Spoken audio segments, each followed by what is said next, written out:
So my intention is to introduce the panelists individually, and then I'll allow them to say a few words about themselves and about their role in their position, and then we'll start with some questions for the panel.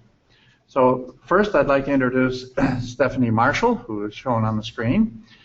Stephanie is the Chief Executive of the Higher Education Academy in the United Kingdom. She's also a fellow, principal fellow of the HEA, that's Higher Education Academy, and professor of higher education at the University of Manchester. Next is Christine Keenan. Christine is at Bournemouth University, and she and Stephanie are enjoying the afternoon because it's 4 o'clock their time. Christine is a Learning and Teaching Fellow at Bournemouth University in the University Center for Excellence in Learning. Next is Pamela Brown. Pamela is Associate Provost of New York City College of Technology. She's the former Dean of Arts and Sciences.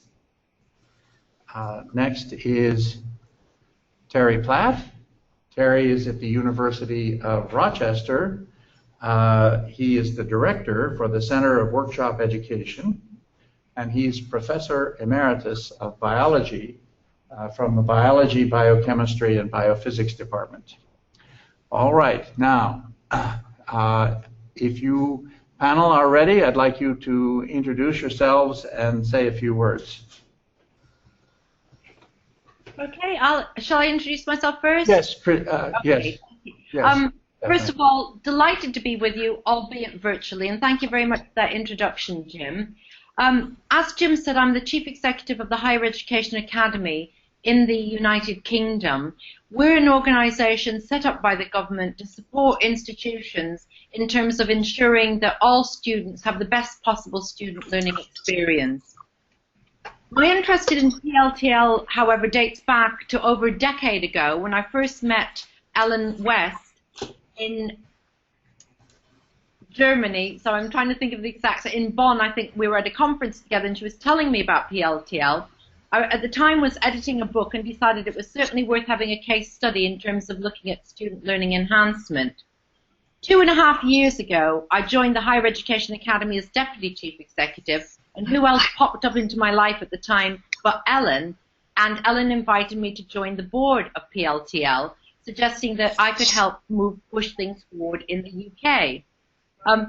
Finally, last August, when I became Chief Executive of the Higher Education Academy, the first thing I decided to do was to commission an audit of what was going on across the UK, and that's where Chris Keenan comes in.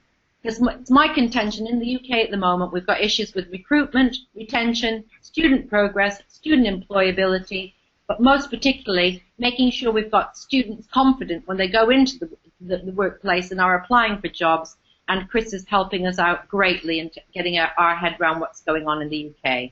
Over to Chris. Thank you, Stephanie, and thank you very much, Jim, as well, for the introduction. I'm really sorry not to be there with you, and I do hope that you have a very successful and enjoyable conference there. I was at Houston last year, and I know it was a great experience. I really enjoyed it. As Jim says, I am a Learning and Teaching Fellow at Bournemouth University, and I'm a member of the Faculty of Applied Sciences and Technology. At Bournemouth, well, I should say probably as well, Bournemouth is quite a large city on the south coast of the UK. Nice, mild climate, generally speaking. Here, we do attract quite a lot of students to our institution. We have around 17,000 students across 2 campuses, and obviously further students at our partner colleges.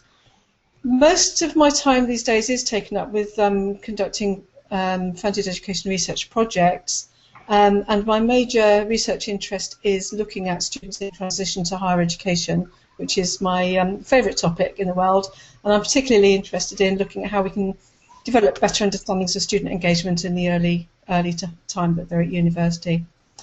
So we run peer-assisted learning at my institution, peer-assisted learning, or PAL, and generally speaking, it's second-year students working with first-year students, and we've been operating it really very successfully for about 13 years. And I do believe it's a key factor in supporting new first-year students.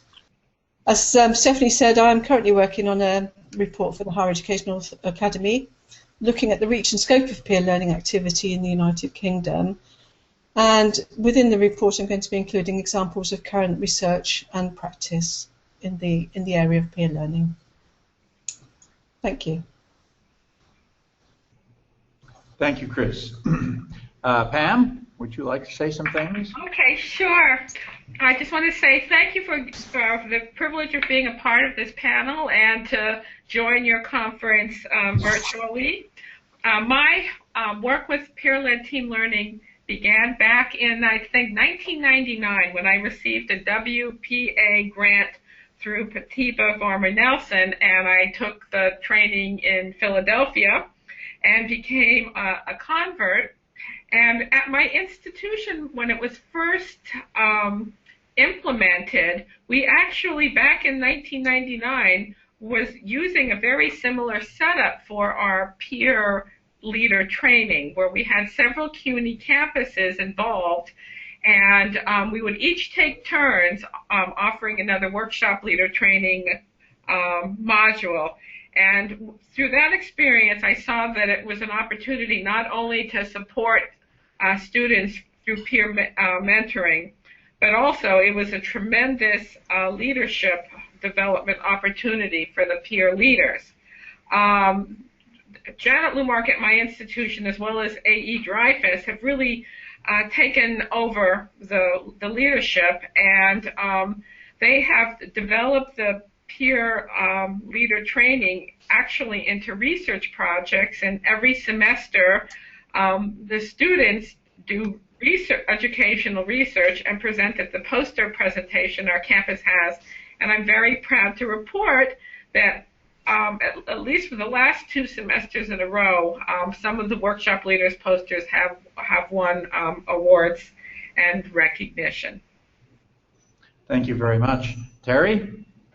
So I'm Terry Platt at the University of Rochester and have been in the biochemistry and biophysics department and biology department here for 29 years, in fact, a little scary. My history with peer-led team learning dates back to about the same time as Pamela's, because I came back after a sabbatical in 97, 98 to be asked to take over a big undergraduate lecture course, which happened to be biochemistry, of 100 students or so. And I met Vicki Roth at a luncheon meeting and Jack Campmeyer shortly thereafter, and I was feeling frustrated with all the adverse problems with recitation sections, and that it was, as I describe it now, passive learning at its worst. And she persuaded me that, and I agreed that no matter what I did the following year, it had to be better than what we were doing at present. So I've been doing this now about 15 years. First under Vicki's tutelage, and then she and I became co-directors of our Center for Workshop Education in about 2007, when we finally persuaded the dean that we should have a center, because if any one of the 3 of us got hit by a streetcar before that, the program would fall. And it might still, but at least it would have had a formal name to be sustained. And that's been very successful here, and we've grown to 12 departments now and over 250 peer leaders during the year, and we have about 30% of the UR undergraduates, about 2,000 per year out of our 6,000 students who are in workshop-associated courses, which of course is this small group collaborative learning, and we try to limit our group size to about 8 to 10. And we'll hear more about our training and so forth of peer leaders and all the ways in which things interface here later in this session, I'm sure. So I'll leave it at that right now. Thank you, Terry. So now we come to the interactive part of this discussion, this video discussion. And my intention is that the audience members here who have questions or comments can either ask for the microphone if they wish to remain somewhat anonymous, or if they would like to come up here to the podium so that their image can be projected to the panelists remotely. And if you have comments or questions, I would really like you to come up here and make them or ask for the microphone so that we can have a truly interactive experience in this video presentation. The conference theme this year is peer leaders as agents of change, agents of change. And so I would like the panelists to address whether they feel that this is true in their instances, in their experiences. Are the peer leaders in their experiences truly agents of change? Ladies and gentlemen, please make some commentary. Dead silence. No, speak at once. Thank you, Terry. I'll start if you like. Break the ice. So at Rochester, the peer leaders, in fact, I'm embarrassed in retrospect, I didn't recognize their importance as a component of the project, but rather as sort of the people who would implement the good ideas that were inherent in PLTL. And to my astonishment and delight, as I look back, they really, in my mind, are at the heart of the program because they're the interface with the students. They change the ways that students view learning. They challenge them in a very supportive atmosphere to really new heights. And they also change the way faculty view sort of collaborative learning, which is the biggest. We'll talk about barriers later, I'm sure, but faculty change is among the hardest challenges that we find here. And then even more so when they go out into the big wide world after graduating from college, and when they have their workshop experience on their resume, they get interviewed, and someone asks, well, what's this workshop stuff anyway? And they begin a conversation describing workshops, and the interview rarely progresses any farther than that. And so they're really both very strong advocates in terms of dissemination and persuading people at other institutions that this is this sort of quote novel way of viewing education at the post-secondary school level really works extremely well. And it works not only for the students, but especially for these peer leaders, because for so many of them, and it's embarrassing in the U.S. that we have no formal training and education at the undergraduate. So these leaders get that kind of training, and they take it with them no matter what they do. Thank you. Any others? Chris? Shall I go next? I'd just really like to start off a little bit more broadly. There's a huge amount of work taking place in the UK currently, looking at the idea of students as agents of change, and a lot of discussion being generated in terms of trying to understand what that means and the implications of it. I'm sure in common with everybody else, at my institution, students sit on all university committees, work together with us on research projects, engage in research-informed teaching and all that sort of thing. So they're broadly contributing to the university community. But I think that the important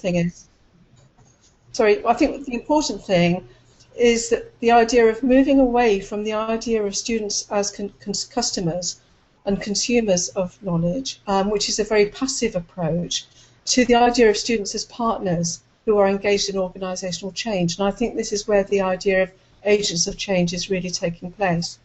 And I think that is really involving students in the business practice of the organisation. And I think peer learning for us is a very good example of that. So I think that peer learners and the peer leaders have a very, very special opportunity to act as agents of change. And that relationship is based, and I think the way they act as agents of change is based in their relationship with their academic tutors. And I think it's important for us, really, because the leaders provide real-time feedback. They're in a position to challenge the status quo. They offer fresh insights into student experience. I think the difference is that they're not simply offering feedback, which is a very passive activity, but they are actually working in a very sustained partnership with their academic tutors to improve their study programs. So that's how I would look at the idea of students as agents of change. Thank you. Okay. At City Tech, I think there are two components that I would like to talk about now. One is, as I mentioned before, our students are involved in educational research, so it adds to what you were saying before, a kind of change of culture from the students being customers to being partners with the faculty in advancing knowledge. The second direction that we went into last year with initially promising results is we're using our peer leaders to help us incorporate general education goals into peer learning. So in addition to the regular peer mentoring, some of our peer leaders received targeted training on how to help students improve their reading comprehension skills. And we saw dramatic improvements in the outcomes of students in a couple of courses, electric, mechanical engineering, and marketing. So I would say those are two examples of our students being agents of change. Shall I wrap it up now, Jim, looking at in terms of from a national perspective? Because I have to say the higher education... I would like it, yes. Thank you. Thank you, Jim. Sorry, apologies for that. Apologies, everybody. In terms of the Higher Education Academy, if we move it up to the level of looking nationally, and as I say, the HA looks at the 4 nations of the United Kingdom. That's England, Wales, Northern Ireland, and Scotland. A huge agenda from those ministries is social mobility and inclusivity. So looking to the peer-led team learning and, as Chris explained, as it's often called in the UK, PALS, peer-assisted learning. We see it as a means of really using peer leaders very much as an agent of change, where peer leaders are able to help that transition of students into higher education feel more confident, feel that it isn't a place where only white middle-class students go, and in terms of retaining students who might not feel so confident, and suddenly they're in smaller groups, they're being taught by individuals who can decode what some of the lecturers are putting forward, perhaps in language that they don't always understand, and then helping in terms of that retention of students and that confidence gaining right through to then looking at moving into employment.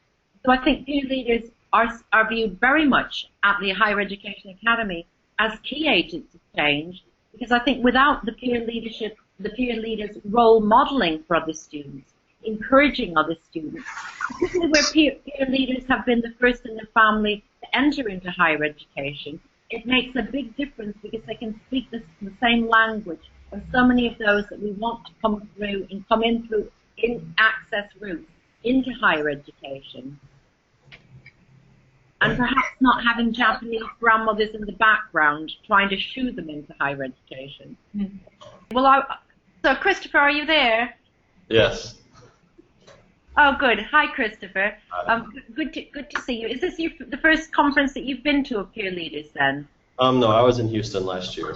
All right. Okay.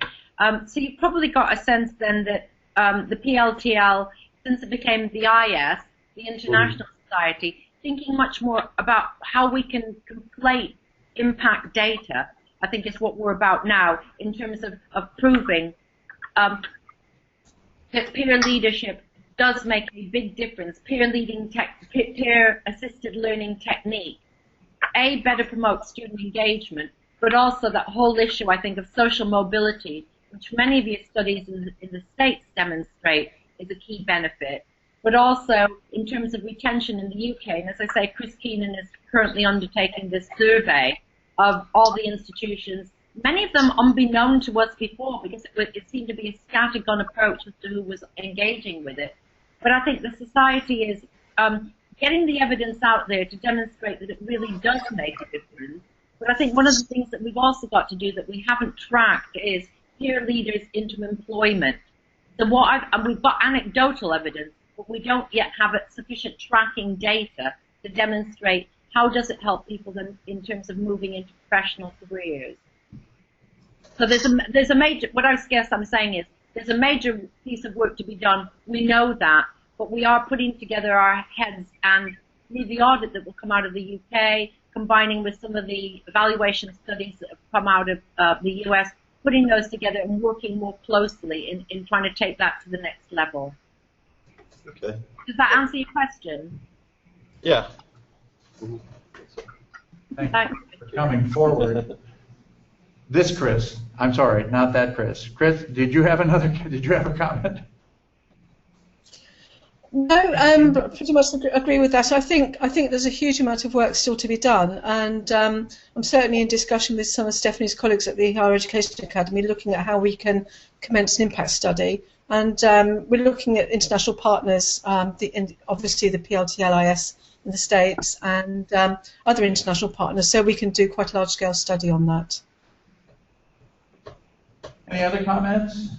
Yes. If I may I add? Oh, sorry, Terry. Yes. Yeah, I would just like to add that we've talked about this as well, and we certainly see our peer leaders going on to, really remarkable positions and doing remarkable things. The difficulty is that these are among the best and the brightest of our students in the first place, which is partly why we select them as peer leaders. And so we've wrestled with the issue of how do you do a study that incorporates a control that is meaningful in some way. And I don't think we have an answer to that, but I think it is an important question to keep in mind as you're surveying the successes of your leaders and professionally, because you need to pick a control group that doesn't have that training, that are otherwise as well matched as you can. Okay, Yes. I welcome someone from our audience. Chris, did you have a further comment? Sorry, Chris Keenan. No, I was just going to agree with that, and just say that we do have lots of anecdotal evidence, and we do get reported back to us from our students that they are picked for placements, or they're chosen above other students who've not been peer leaders for employment. What I think would be useful would be to conduct a study with students who are further on into their careers, really our alumni, and finding out more useful data. Yeah, I would just like to add, at our campus, we've made peer-led team learning, or PAL, an elective course in our math education program. So the idea being that as agents of change, they'll bring this approach down into the high school and middle schools. Okay, I'm welcoming to the microphone Novelette Sadler-McKnight from the University of West Indies. West Indies in Jamaica. So the society really is international. And I just want to put a plug in here at this moment for the continued collaboration among countries, because the more I attend these conferences, the more I realize how our issues are similar. And in fact, we started the PLTL as a research project in 2008. And we've been gathering some very interesting data, not just in terms of the academic merit, but also of things like confidence building and skills and so on. And so in my opinion, it really is a good representation of what sustainable education means. And in my presentation tomorrow, I want to develop a little bit more on that. But last year, we decided to look at the cohorts that had graduated, the students who were peer leaders, and we actually sent out some questionnaires online and one-to-one too, to see what were they doing now, and specifically asked them to what extent they believe that program helped them. And it was interesting also to note that most of the peer leaders graduated with what we call first-class honors or upper second-class honors. But as you mentioned before, We have to do some more work to establish whether that was as a result of the PLTL or they would have done that anyway because they were the better students. But a lot of them were not students, were not involved in peer leading sessions as students. They became peer leaders.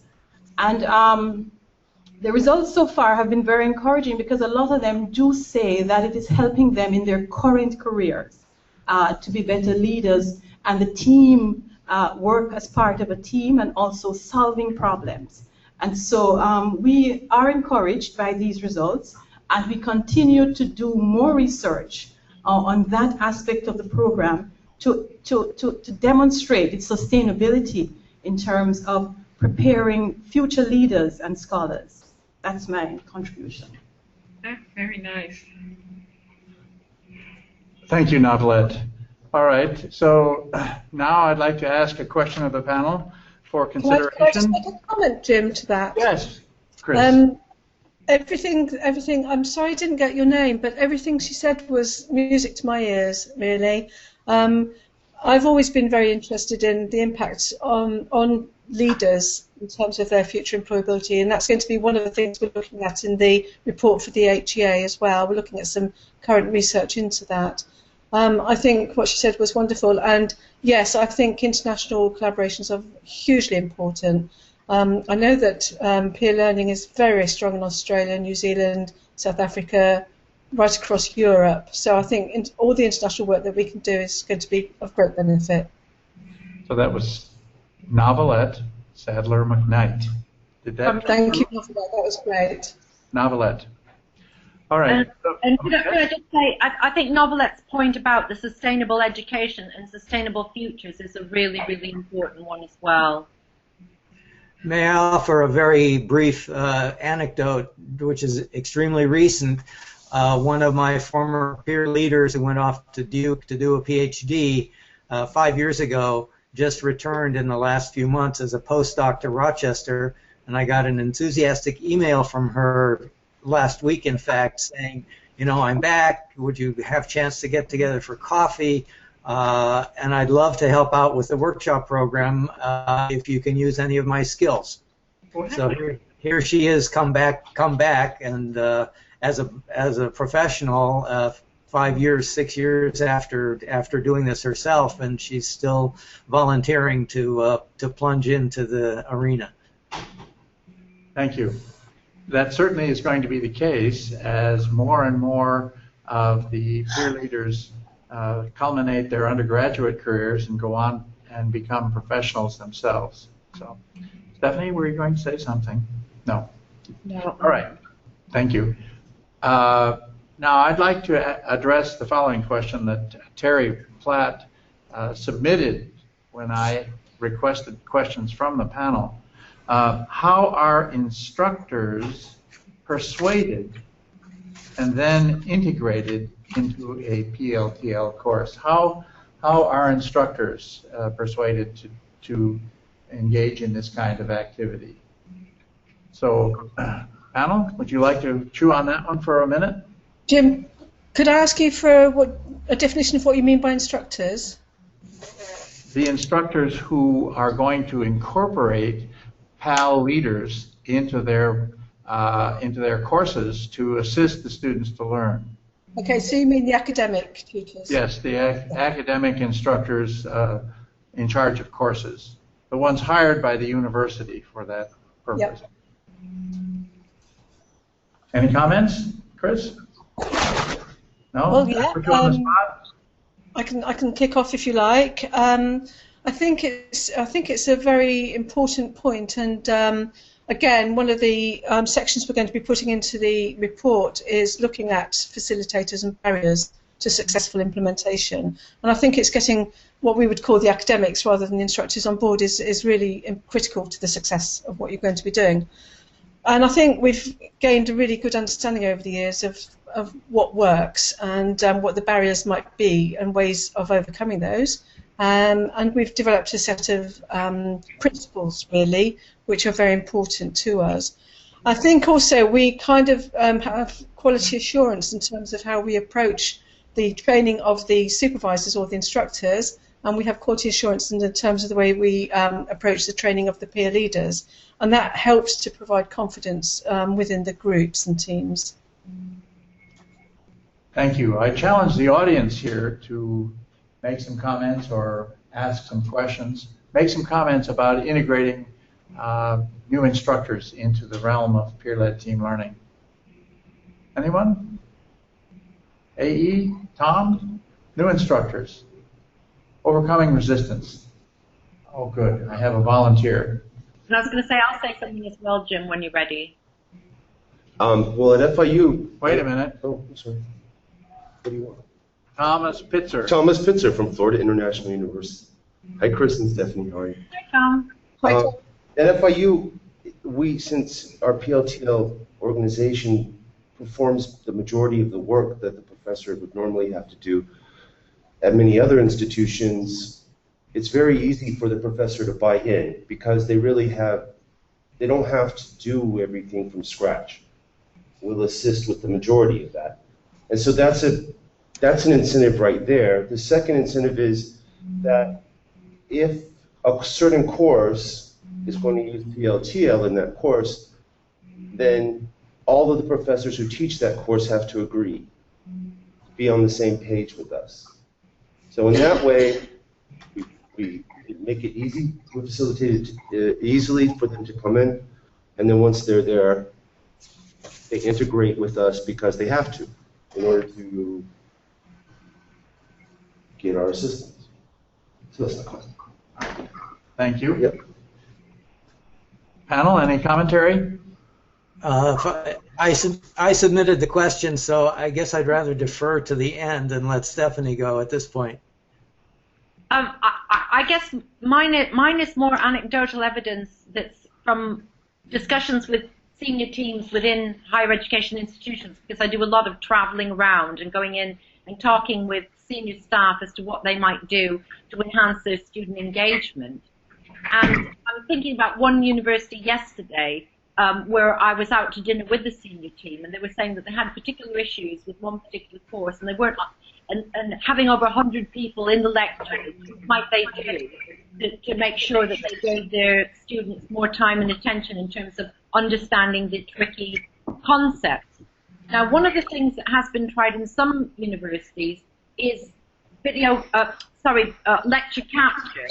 So because we've got so many more universities now using lecture capture, they can also analyze the bits that are replayed by students time and time again because they're not understanding. And one of the ideas that was determined yesterday evening was, why not then use peer-assisted learning to work on the various concepts that weekly students are learning because they've not understood and focused on that.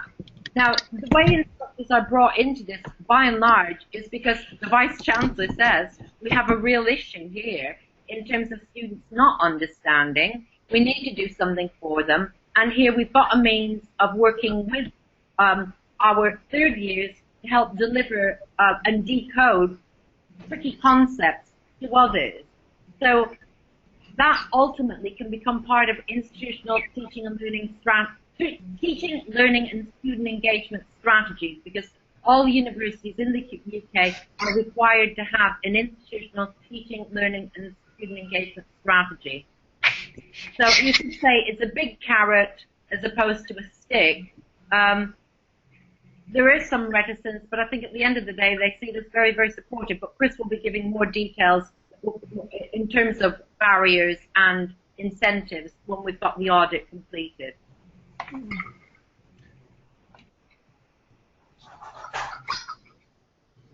So Lucy Garman is here at the microphone. From the University of West Georgia, and this is in response to the question about how other instructors are brought into the program and come on board.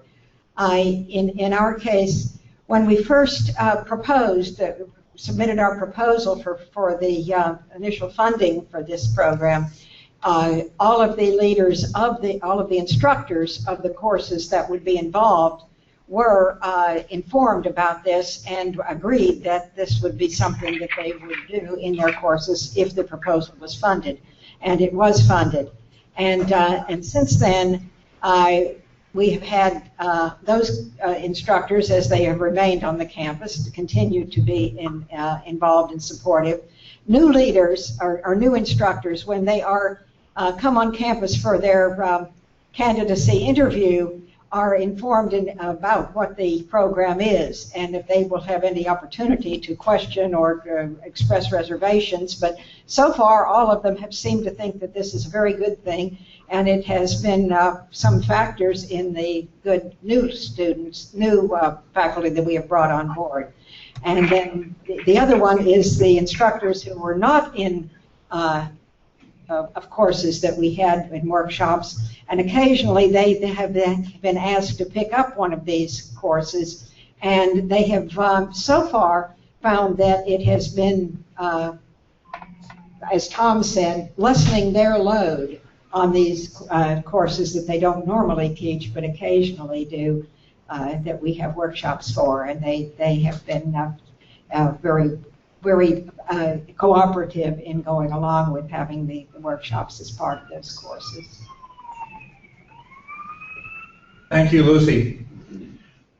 Since this is the theme of the conference is agents of change, Terry, I don't know whether you mentioned earlier about the experience at Rochester, but that certainly was gave evidence to students as agents of change, because peer-led team learning or your workshop program started in chemistry, started in organic chemistry. That's correct. Something happened, so I'd like you to describe that. Okay, and that dovetails nicely with the conversation that just preceded this. And I'll say with embarrassment, especially in the face of Stephanie's and others' comments, that here at Rochester, the faculty is still like herding cats, as they say. And our carrots are either not big enough, or many of our faculty are too intransigent, because we even have instances in the chemistry department where the basic intro chemistry course is taught by 3 different faculty, that one of them will use workshops, one of them will not, and one will use sort of a hybrid of workshops and recitation sections. So there clearly is not enough of a reward system or encouragement on wherever it might come from that this is a better thing to do. And many of our faculty have what I would say is 2 misconceptions. One is that they say in the vernacular in the U.S., if it ain't broke, don't fix it, and they don't view their teaching as broke.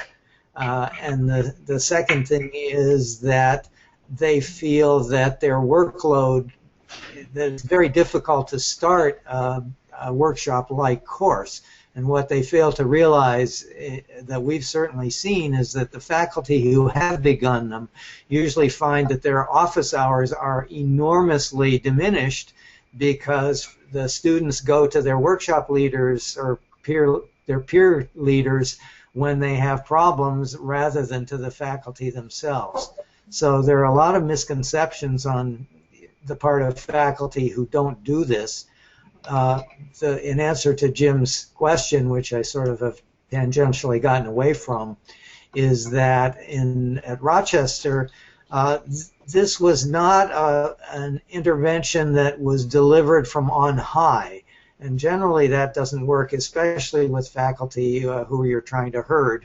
And it was driven by the students, the workshop students and workshop leaders who participated in the first year or 2 of organic chemistry. And they came to the biology department and said, gee, you guys should be doing workshops. Why aren't you? And the biology department said, what are workshops? Not knowing what was going on in their same building in their sort of kin courses. And so it was really driven by the students. And our program has expanded, as I intimated at the very beginning, into now 12 different departments and 3 different schools at the university. We're in the Simon School of Business and in the nursing school, as well as the College of Arts and Sciences. So, but the enthusiasm has come from the students, and that's been catching in a way with with faculty who are willing to make a start and dip their toe in the water. So it's a ground-up approach. It's a ground-up approach, and it's one that arose sort of by chance rather than by deliberation, but I think it's something certainly to encourage in terms of dissemination within an institution. Thank you. Any other commentary? I'm just thinking it's really interesting listening to the different frameworks from the different nationalities. I would say certainly in the UK we complain about herding cats, but we perhaps have more levers in terms of getting engagement.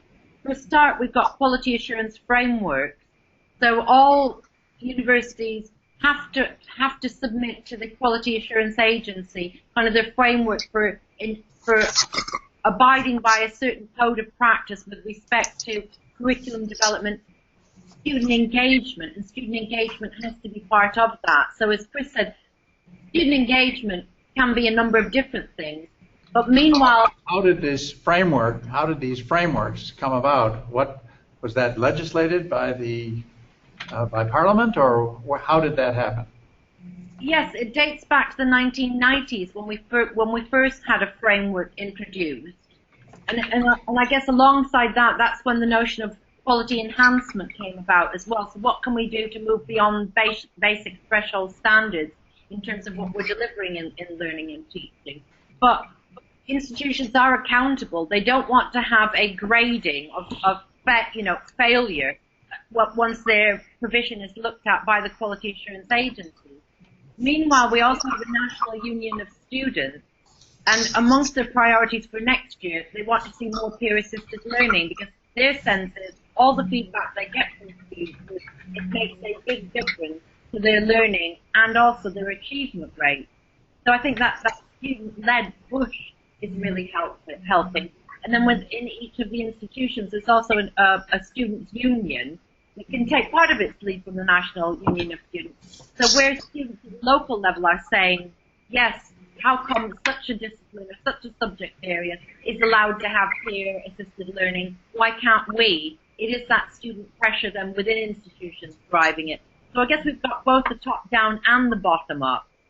With normally bottom-up, I would agree. I would certainly agree, Kerry, is the way you get momentum and kind of the snowballing. But I do think you need to have top-down as well for it to be truly effective. Commentary from the audience here, participants?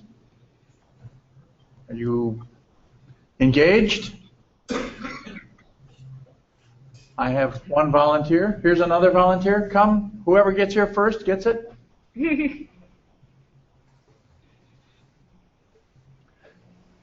Robert Morales, introduce yourself.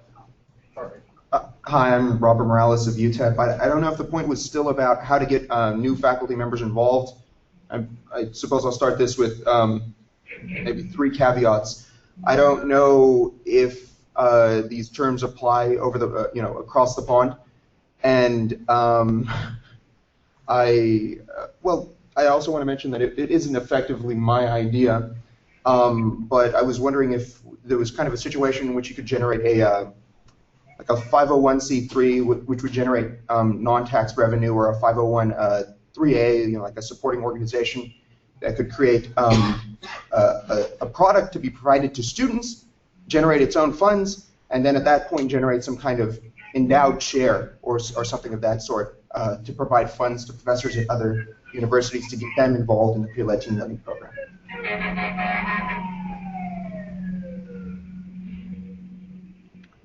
Interesting idea.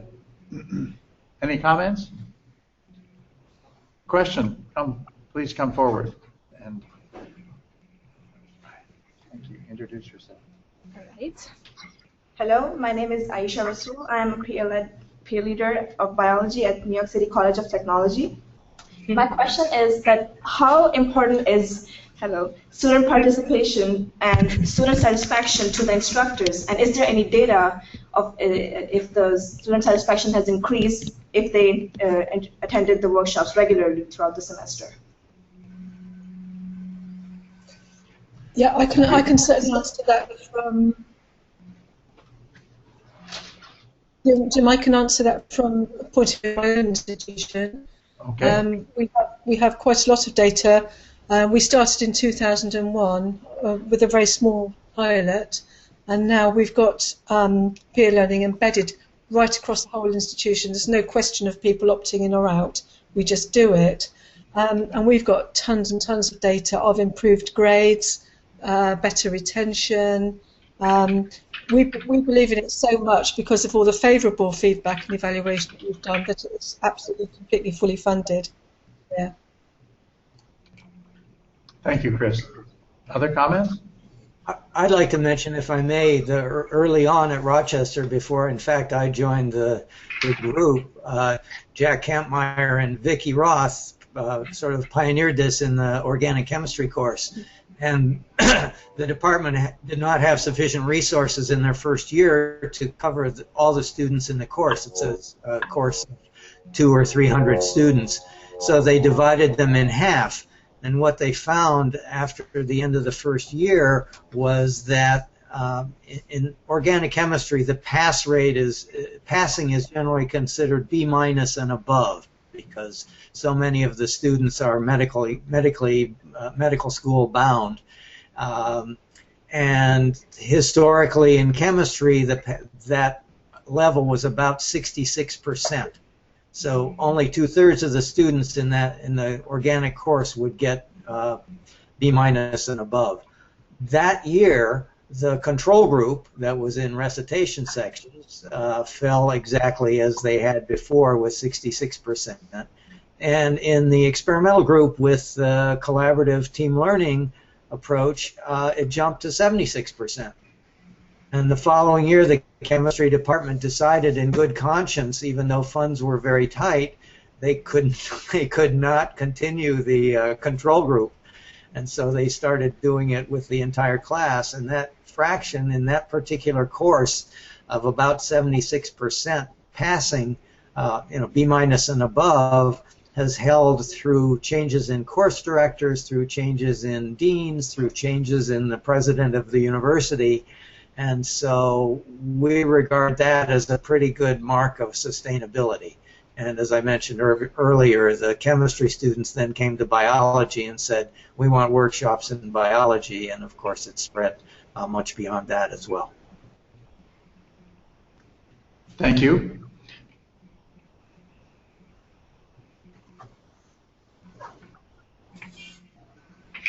Hello, I'm Jose Alberto, Florida International University in Miami, Florida.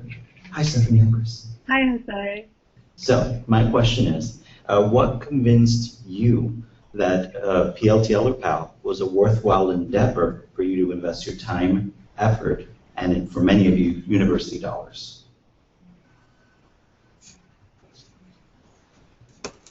I'll happily go if you want, because I can look at from the position of a national body, and I think, and Jose, you're part of my big conversion, I have to say, because I always thought it was a great idea. Evidence suggested it really was worthwhile, but I think it was when I went to FIU and I was talking to some of your, particularly to your peer leaders, and really witnessing what was going on, that I just thought, this is just amazing. And I suppose because some of the issues that we're grappling with in the UK, and it is that first generation university students, how do we get students into universities, raise their aspirations? And in the UK, we've maybe got better at having more potential students to raise their aspirations, but then the dropout rate was so great. So when I was talking to so many of the PLTL leaders who were saying, oh yes, I'm first generation and I'm hoping now to go to medical school, I just thought this is absolutely phenomenal in terms of some of the major issues in higher education that we had in the UK. I thought PLTL ticked so many boxes in terms of what we could be doing, but also thought if we could be doing it on a really concerted scale, but the only way that we could convince institutions to take it seriously was through impact studies. And so within the HEA then decided money needed to be invested in conducting an audit, and thankfully Chris was really up for undertaking that audit. And of course, Ellen West is kind of there in the background as well, which is going to help. But it's my sense that if we're really serious about taking it further and trying to spread the good word, and I guess there is a bit of evangelism in this, and particularly from me, I'm thinking, just think what we could do in third world countries as well. If we were to get peer leaders who, now with modern technology, we could have peer leaders supporting or mentoring globally as well. So thinking about World Bank money, where might we go to next? It really does bring about peer leaders becoming global leaders. So it's a passion. Evidence suggests it should be a passion. Thank you, Jose. Any other commentary from the panelists? Well, I can add something to that, unless there are others who wish to add comments first. I don't want to hog the stage here. Okay. One of the things that I've certainly noticed that is very important for students succeeding at university, especially those first-generation students, is something that is not directly part of the PLTL idea, which is to teach students a different way of learning for themselves, but arises out of that as a consequence of the collaborative nature and the small group component. And that is that students then start studying with one another, and they become more collegial within their own environment. And I think this kind of support is extremely important, especially for the first-generation college students. And I'll just mention two little factlets, as it were. One is, although there's no control, our graduates from 10, 15, 20 years ago, alums who now come back to the University of Rochester, have commented in recent years, wow, well, my goodness, how much more friendly the campus atmosphere seems than I remember it being. Now, again, you have no control, but we secretly pat ourselves on the back and think that much of it is due to the collaborative nature of so many students participating in the workshop program. And we know for a fact that many of the small workshop groups form study groups on their own outside of the workshop itself, and they also often continue those study groups into other courses that they take that do not have workshops. So this collaborative nature of the process is at least as important as what individual students learn about how to learn better. And I just want to segue very briefly into the Posse program in the U.S. that has grown in 25 years from one school at Vanderbilt to now 40 colleges and universities, and it brings in groups of 10 underserved students to individual colleges, and the University of Rochester is starting next fall with our first incoming Posse, and I've actually the honor of being invited to serve as the first Posse mentor.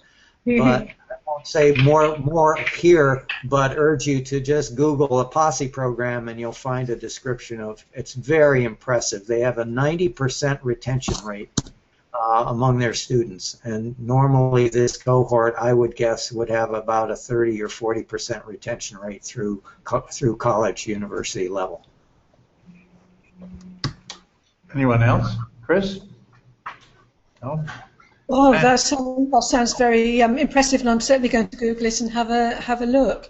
Yeah, I just think all of the above really. It's very important. It does improve grades. It does improve retention. It certainly does improve a sense of cohesion. And one of the things that we've been encouraging at my institution is to encourage the different PAL leaders to work together across the different disciplines as well. And this whole idea of role modelling learning, I think is so hugely important. Thank you. So I want to refer to a question that Pam submitted to me, and it related to the reward structure for peer leaders. So how are the peer leaders rewarded on your campus besides being part of the peer leader program in name? In what way are they rewarded, and how is that reward structure sustained? Does anyone from the audience wish to address this? Dead silence. Do you want me to kick off, Jim?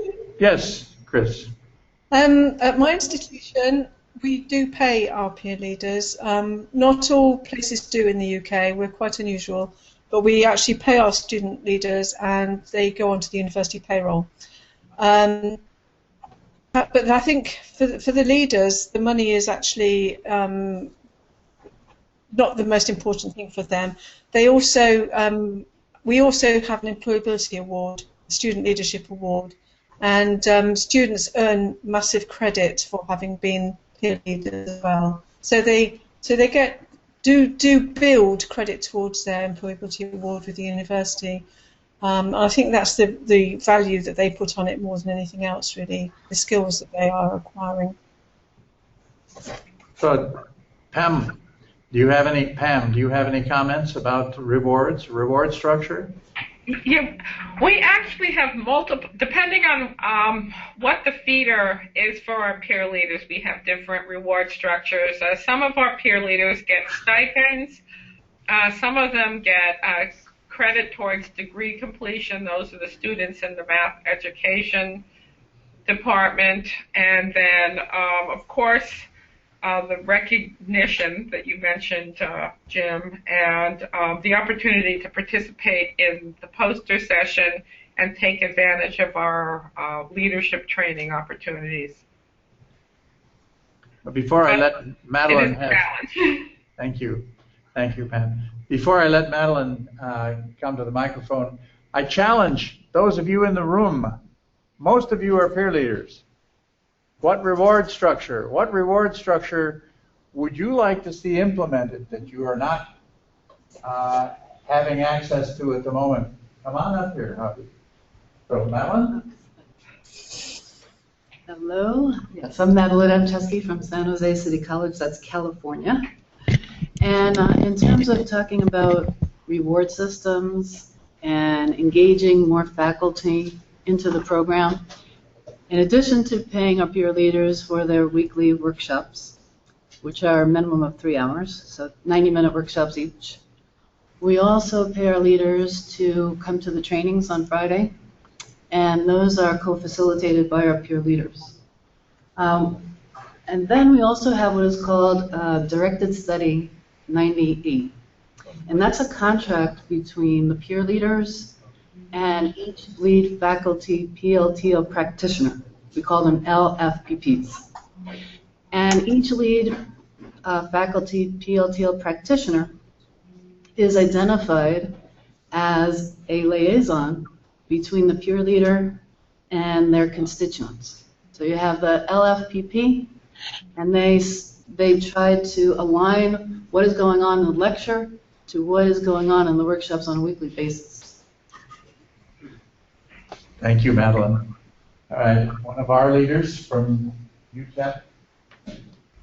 Hi, my name is Osman Ochoa. I'm from UTEP. I'm a peer leader. Well, first on a more personal level, we get paid at the university. We get a stipend twice a semester. Apart from that, one thing that I found very rewarding that maybe other universities would like to use. Sometimes one of the professors would ask me to cover his lectures. Well, I wouldn't get paid extra for that. I found that to really make, even if I weren't to be paid anymore, I find the lecture to be very, very rewarding and something I really like. I think it would be a big incentive to for people to get more involved in the program. But apart from that, I think something that as a peer leader would be really nice is, being at UTEP, being like in the teacher position, we get to see people from different backgrounds and different stories. I think it'd be nice if like the university president would actually recognize us more on a more global scale. See our efforts that we're putting in. I think this is a big deal. I'm teaching someone who's 40 years older than me. I would like for someone to say that this guy knows his stuff. They're doing something good here. So. Thank you, Javi.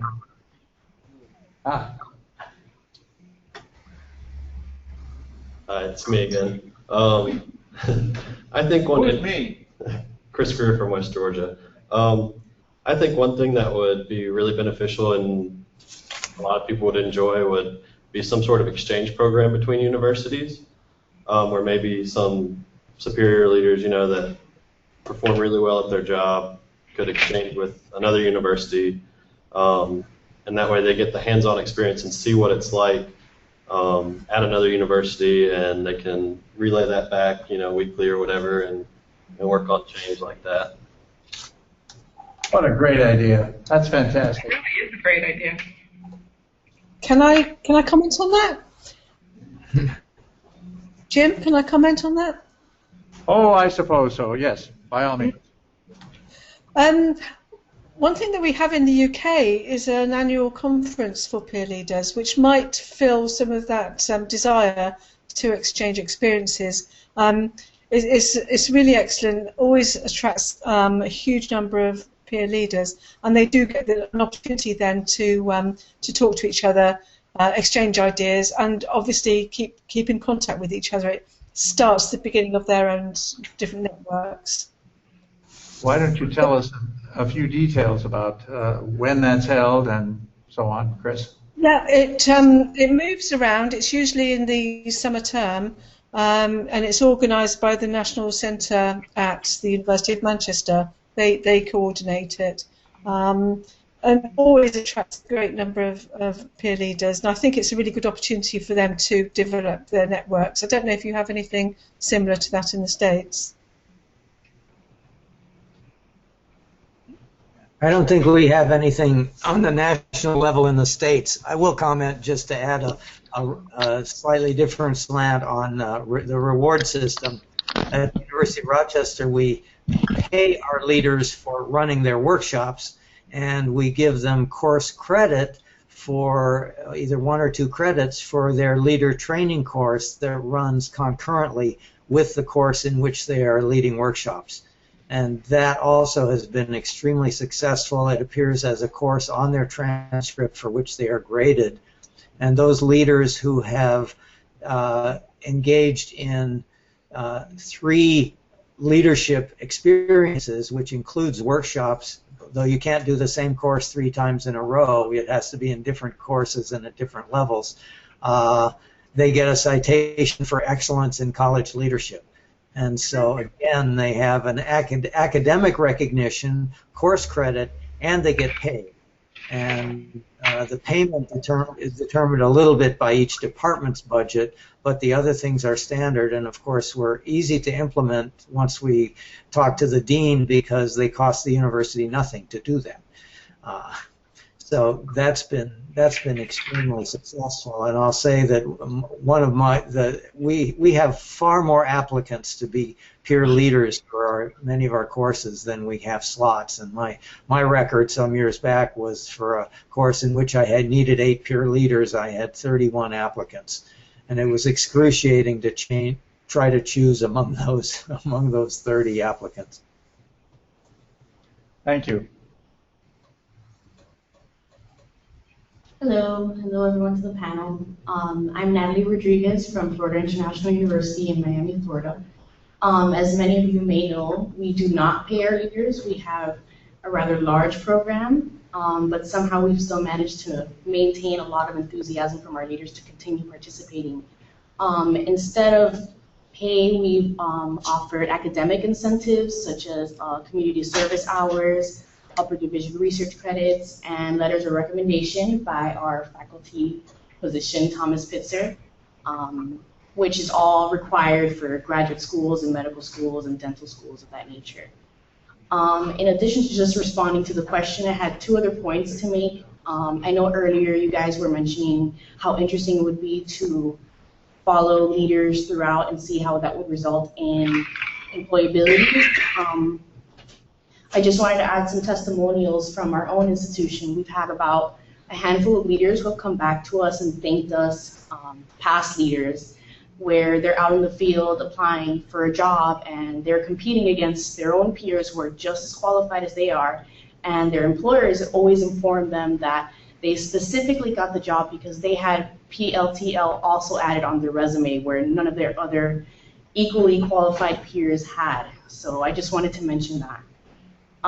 In addition to that, I wanted to refer back to our theme as PLTL leaders as agents of change. I want to emphasize the importance of always returning to be a leader. Back at FIU, we have overwhelming feedback from the students of how positive the impact is of the workshops with leaders who are more experienced and are returning.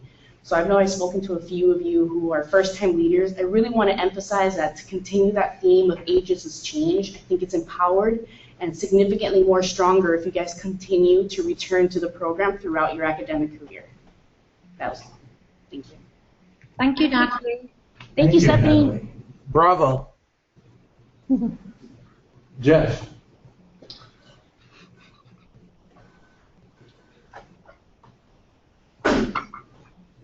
Hi, everyone. Jeff Saupe at University of Texas, El Paso. My question has already partially been addressed, but I'm wondering how, in general, we can get an institution to let the training of peer leaders and their involvement in the peer leading program satisfy requirements already dictated by the university, such as, students have to take communication credits, perhaps teaching or English or other electives. Their involvement would seem very apropos that they could get credit for these kinds of things. And Terry, you mentioned that you do this, but one of the problems we have is that if we create a course for students, they have to actually pay for it to get credit, so it's sort of a backhanded gift. So I was wondering how that can be done. Thank you. Thanks, Jeff. Any commentary from the panel? Well, I can add at Rochester that these are relatively small courses, and they're generally included because they're credit bearing. Every student, as a consequence of their overall tuition, gets a certain number of credits allowed above the requirement needed for graduation when they sign on. So they don't have to pay extra for these courses. So at least for us, that's not an issue. I would like to mention that I've talked about PLTL to colleagues at state universities in other states in the U.S. And many of them have said to me, gee, we could never do that here because our governing board does not allow undergraduates to teach other undergraduates. It's actually forbidden. And so we say, well, we get around that. Rochester's a private university, so we can do whatever we want. But I think the way around that is to consider the peer leaders as facilitators, not as lecturers. And of course, it fits well in with the program itself and its goals in any case. So I don't know an instance where that's been tried at state schools, but maybe some others do.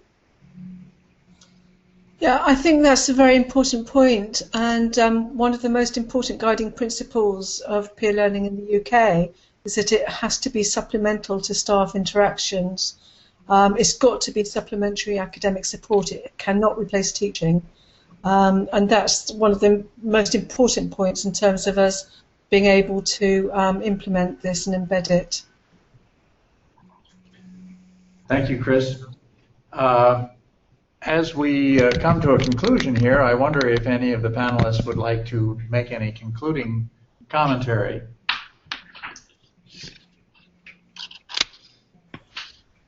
I'll have a go, Jim, if you don't mind.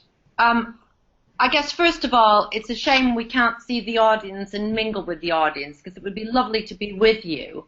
And I appreciate also that some of the peer leaders that are there, this might be the one and only time you're at the conference, although hopefully I would see you if I were able to attend the conference next year. But I think to rest assured that we as a board and an international steering group are very, very committed to making sure that we build on the evidence base, that we build on the learning, we continue to take it forward because there is so much evidence that PLTL or PALs, thank you, I can see all the wonderful engaged people around the room now, it does make a difference to the point where people are absolutely passionate about it.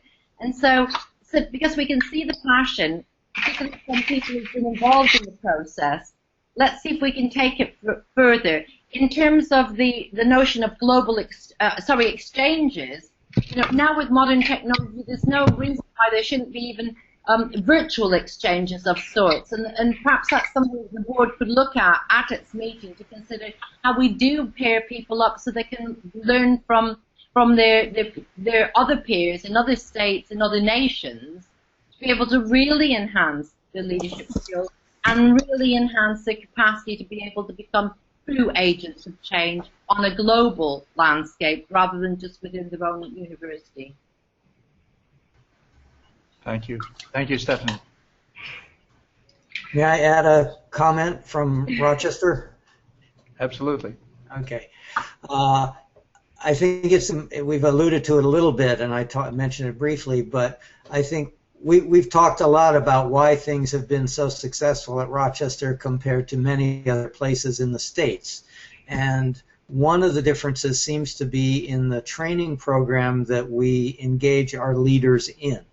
Because unlike many other places where PLTL has foundered or been far less successful, they give their leaders a crash course in education for a day or a day and a half or even 2 days at the beginning of or preceding the term. And then they say, well, we've told you everything we know about teaching and learning, now go do it. And what we have implemented is an iterative course. As I say, it's credit bearing and it's concurrent with the topical course in the same semester. And so I meet with our workshop leaders in the courses I'm involved with for an hour and a half a week, and we spend 45 minutes on content and then 45 minutes on pedagogy. And we do a different sort of topic like multiple intelligences or misconceptions or motivation theory every week throughout the semester, and then the leaders journal back to us based on their experience in their own workshops that week and tell us, what worked, what didn't work, what will they do differently next time. And so this is one of the parts of the course that has been really very powerful from our leaders' points of view. The second component of this course is that we have a FAST principle that the course instructor, that is the topical expert, the chemist who's teaching organic chemistry, or the physicist or the mathematician who's teaching the course in which the workshops are being given, must agree to be a co-equal participant in the leader training course every week. Because what we've seen elsewhere, and the few cases it's been tried here against our better knowledge or judgment, was that once the course instructor, that is the teacher who lectures the students, fails to get engaged in the workshop program and get to know the peer leaders, things fall apart because the peer leaders don't see that the course director is invested in the idea, and then that's passed down to the students. Moreover, it's a very powerful faculty development tool, and we don't advertise that because faculty don't like to be thought of as people who are going to be developed. But I can say in retrospect, I learned more about teaching and learning in my first 3 years as the course instructor rather than the education specialist than I had in my previous couple decades as a faculty member. Okay. Jim, may I say something? Yes. I just want to add that, it's been such a privilege to be part of this panel and part of this conference. And sometimes when Stephanie was speaking, I could see that her clock was 6:23 p.m. And when I look at my computer, it's or now it's up to about 6:29. I'm at 1:28, and I know that the participants at the conference, it's probably about 10:28. So PLTLIS has truly achieved its goals as demonstrated by the different time zones on this panel. And also the probing questions and suggestions for strategies from both faculty and students show that indeed students, peer leaders, are agents of change. And it's just been such a wonderful privilege to join all of you. Agents in change in promoting student success and true partners. Thanks. Wow, thank you. That's a wonderful concluding statement. So I thank you all on the panel. I thank the facility people here. Ken Leva, thank you very much for setting all of this up. Bosun, did you wanted to say a few things? Yeah. Okay. So thank you all very much. Thank you. Enjoy the rest of the conference.